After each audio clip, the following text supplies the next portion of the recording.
a world title shot in the near future, takes on a very tough challenge in the veteran Gabe Rosado. Charlo knows. Seconds of the first frame. Rosado going to the body, counter left hook, lands. Zone jab, just like Charlo's trying to. Good hook. They reigned simultaneously. We'll have to wait and see if the Charlo twins are able to do the same thing. Charlo in tough here as he lands a lead left hook. Rosado walking him down again. Charlo doing some good sharpshooting as Rosado attacks. You know, Paulie talked about that. He's not known as a jabber, but it will help him get inside. And it'll also help him set his range because at times he's attacking. Good hook by Charlo. Charlo's left hook has actually been a very good weapon so far in this fight. Surprising, it's not the one you would choose for him to land. You talk about making things difficult for media and fans alike. As we mentioned, Charlo twins are able to do the same thing. Charlo in tough here as he lands a lead, let him down again. Charlo doing some good sharpshooting as Rosado attacks. Counter left hook. Both of these guys are at this level for a reason. They don't. So Charlo has to have the mental fortitude to continue to do what he's doing well. And already some Charlo in the head. Nice right hand, good jab.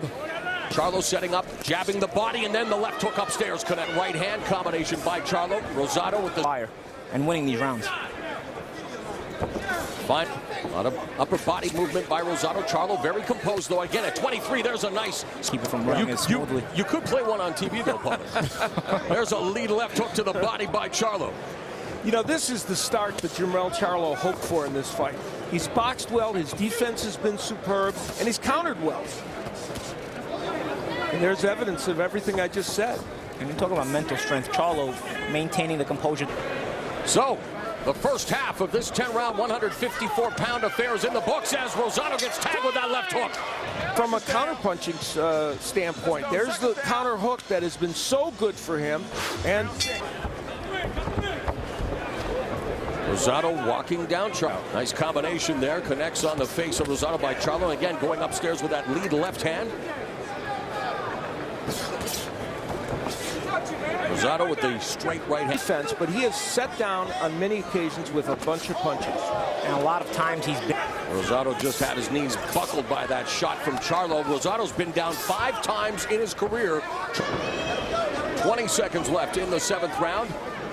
Jab, there's a counter right by Rosado. Extra good shots this round. I don't know if it's one of them in the round, but a good shot. Win this fight. It's just imperative for him right now. And as we mentioned earlier, make a fight. And so far, that is what Charlo has done. That's impressive. Well, there's a reason he, along with his twin brother, are considered those deep breaths as Rosado continues to walk down Charlo, utilizing his... The left eye of Rosado is being exacerbated by the excellent jab of Charlo, and also and so far Charlo been able to do the same thing. Yeah, and a lot of times he's been sharpshooting, a lot of times off the ropes, and he has done that. And now they're both going, starting with the body and doubling that hook. That's why this fight has been such a good one for him. The jab, of course, and the combinations have been there, and frustration by Rosado. So after 7 rounds, our unofficial score, Steve Farhood has Jackson up by 3, but here's Charlo finishing Jackson. That's it! History made in Las Vegas! I think it did hurt him to his eye. There's the right hand. You see him hold his eye, and that's part of the reason why he turns. You can't do that, though. He's stiffened up. Yep. You can't do that, though. That's exactly right. And, you know, had he not turned... Title. He got knocked down with a straight punch, Tumar. That 1-2-1, that third one. Doesn't make weight, whether it's 10 pounds or 1 pound. That Charlo are ranked in the top 5 among super welterweights. Jamel is a 20 by their father. jab, you know, it knocks the head back off. In that first one, you feel your opponent's power, and you didn't see that on tape. Round 2 after the feeling out process. Just wear him down, go to the body. Oh, down it goes. So a 2nd round knockdown by Jamal. Round, nice straight right hand, getting the attention of Camford, and then later in the round hits him with a straight left jab. Really gets good leverage, good power off that back leg. Camford goes down 2nd time that Charlo's had. Never heard that before. Exactly, yeah. This is the last time I used that cup. Oh, it does tell us more. Oh, down goes Camford again. He's claiming that he was hit on the back of the head. 6. Wilkie Camper. He'd been knocked down only one time previously.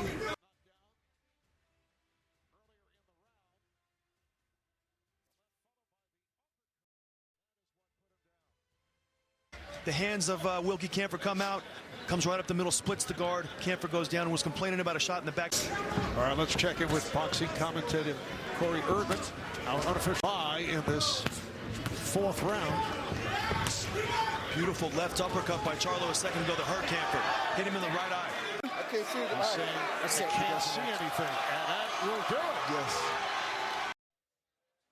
So Jamal Charlo has successfully defended his super welterweight title. Just a crazy angle that punch came from Marv. Jab, left uppercut, and the way it hit his eye right when it landed, I was like, I wonder how he's going to recover from that. And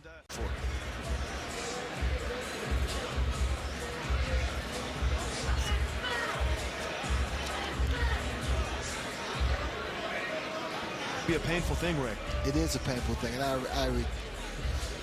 reverse retract my comment there. Referee Martin. I thought he did some really good work in that round. Countering well, getting... Nice right hand by Charlo of light. And in fact, we heard Shields calling it.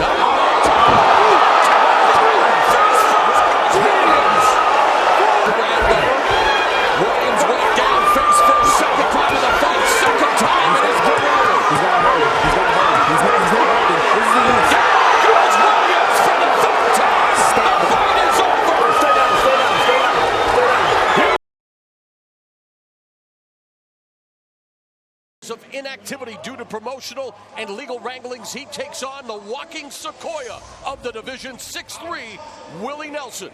Past Nelson has been a guy who didn't use his height as much, but he's been a stay at my distance and kind of shift over and take a step here and take a step there, but I don't do any running. No running thus far, Al. Yeah. Right in front of each other, although Andre beginning to use some of his footwork and moving fights. And you got to wonder about all those changes as Andre putting together a nice combination. And he got Nelson going backwards there. And Andre opening up on Willie Nelson. Oh, and Nelson goes down thanks to that sweeping right hand. Jackson and Udell Johnson. Yeah, Andre's sneaky with that right hook.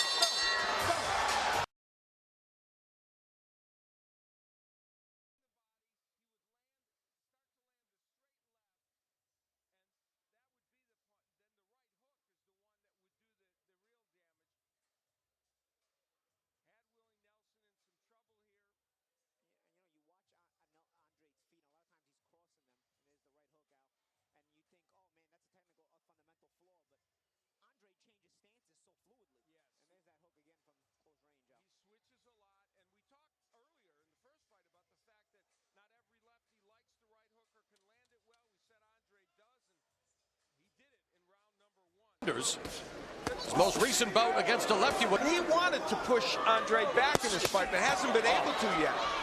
And Andre swung off a tune-up win last October, but having to navigate those political waters of boxing. He'll give you a straight-up look. He'll give you a down-low look.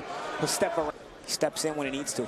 Andre holds impressive amateur wins against the light. What I meant last round when he said you got to be in it to win it, he took a round off to kind of reach trouble. And what about Andre's tendency as he attacks the body? 4-punch combination. And were his best moments in that last round, but Andre with the combinations to the body and his own uppercut. Is Demetrius Andrade in the black and white? To the body, and then came up with the right uppercut to the head. He's also taking his head out of line. In the unpaid ranks for Willie Nelson, he started at the age of 10.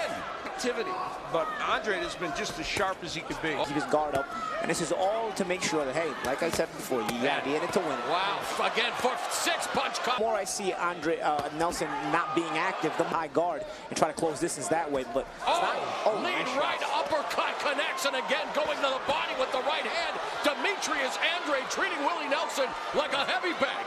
And that's the thing, it'll just allow Andre. The round by round, as you see the numbers of punches landed, dramatic. And and a lead right uppercut.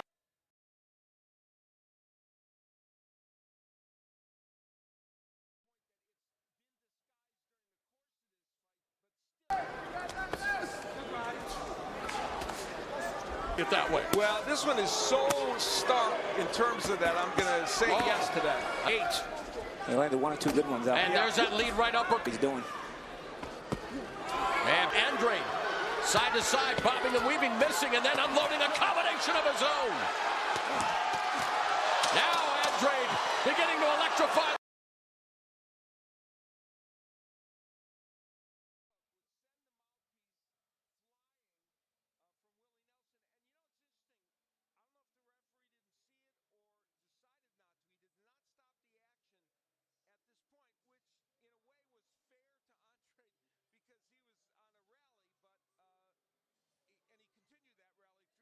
In the final few seconds. Yeah, it's true. Oh, Do it. Yeah, that Andrade hasn't. You're right. Or Andrade, Yeah. I'm sorry. That's what I meant. and double left. Was that, but I've been pretty good with Demetrius tonight, so.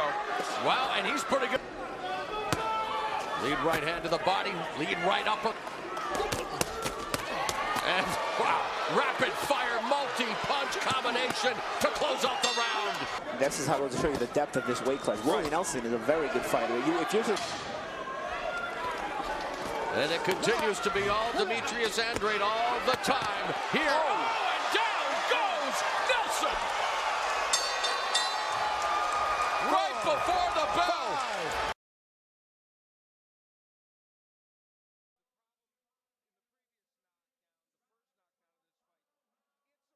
The 11th. And down goes Nelson. Sure would. On a right uppercut, left, and another right. Somebody's gotta help him. He's down again 4 times, and the referee's waved off the fight. Demetrius Andrade is back. Has the height advantage, but look at the reach advantage for Lara, something that we will expand upon as the fight continues. Lara get into the comfort zone as he's seen. He's already showing a commitment to that straight left hand. I like it. I mean, that's Pound for pound, one of the best in the world. A record of 20-2.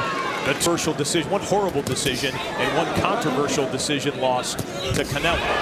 Career as a pro, as undefeated. Number 1, Lara already piling up points. like Floyd Mayweather. Round 2, and you already brought. Southpaws are tough to deal. Great thing to see. Jimmy, you're absolutely right. That we have in the game. He need to be making this up. When do you finish him? When you have that finesse. Oh, and the right.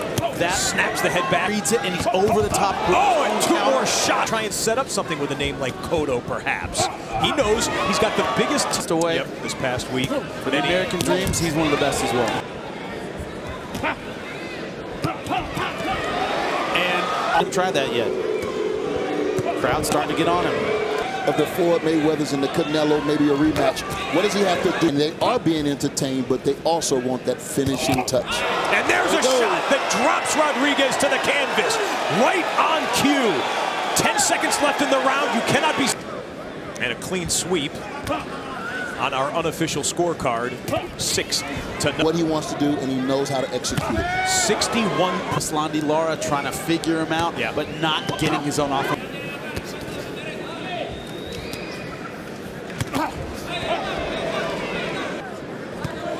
There are very few cures. Oh, and the left hand again.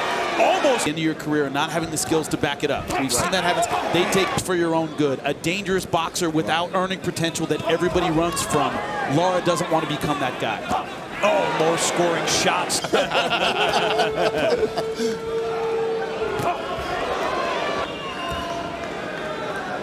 Devin Rodriguez said all the again, a superior boxer like this with the Cuban. Pretty much at this range the entire time, which Aslandi Lara can box this way all day. And it's an old saying that has another gear. But will he take it to that level? 63% of 50% throw with power is landing. And if you're landing that many power shots, why?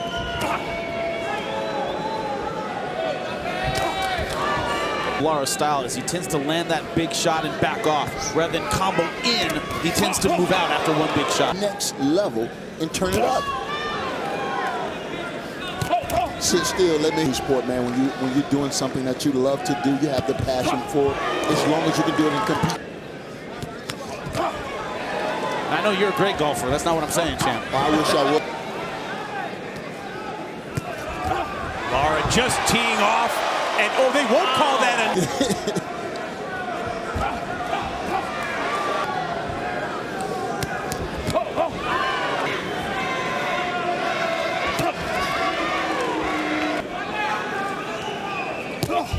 Man, another beautiful, that wobbled him.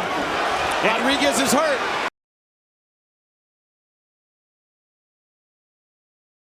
And Austin Trout coming forward, 8, but it's the number he threw that was impressive. There's a bigger difference in experience than some might think between the... Canelo needs to start landing, and there's a right hand.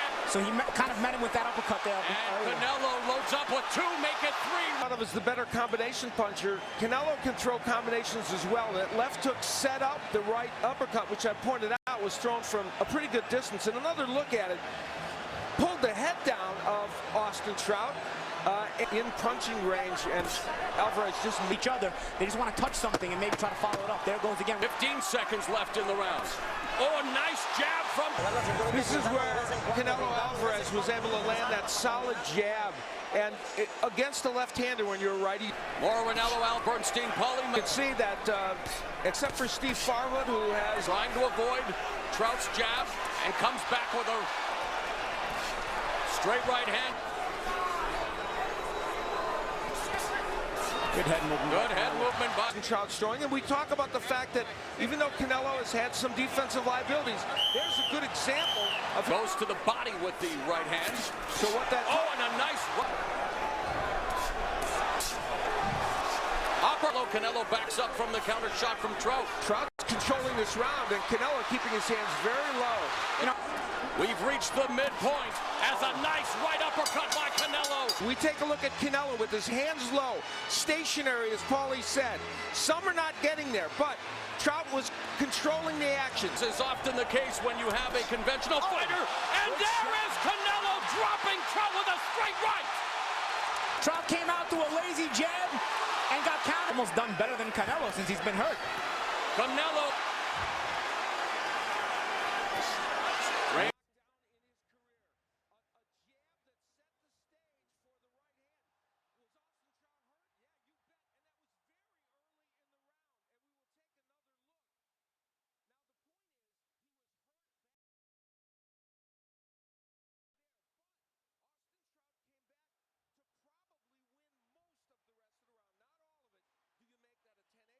Over bouts in the past, has let them fight. Good right hand. So much the shot that Canelo threw, and there Canelo digs up.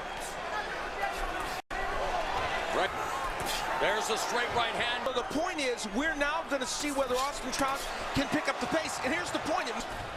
There's the 1-2 combination by the southpaw, and he gets jacked to the jaw again. Punch that Canelo Alvarez landed. And he lands it. Canelo Alvarez had a couple of very big moments in the round, and one of them was this uppercut. It looked like it should have hurt Austin Trout even more than it did. It did buckle him momentarily.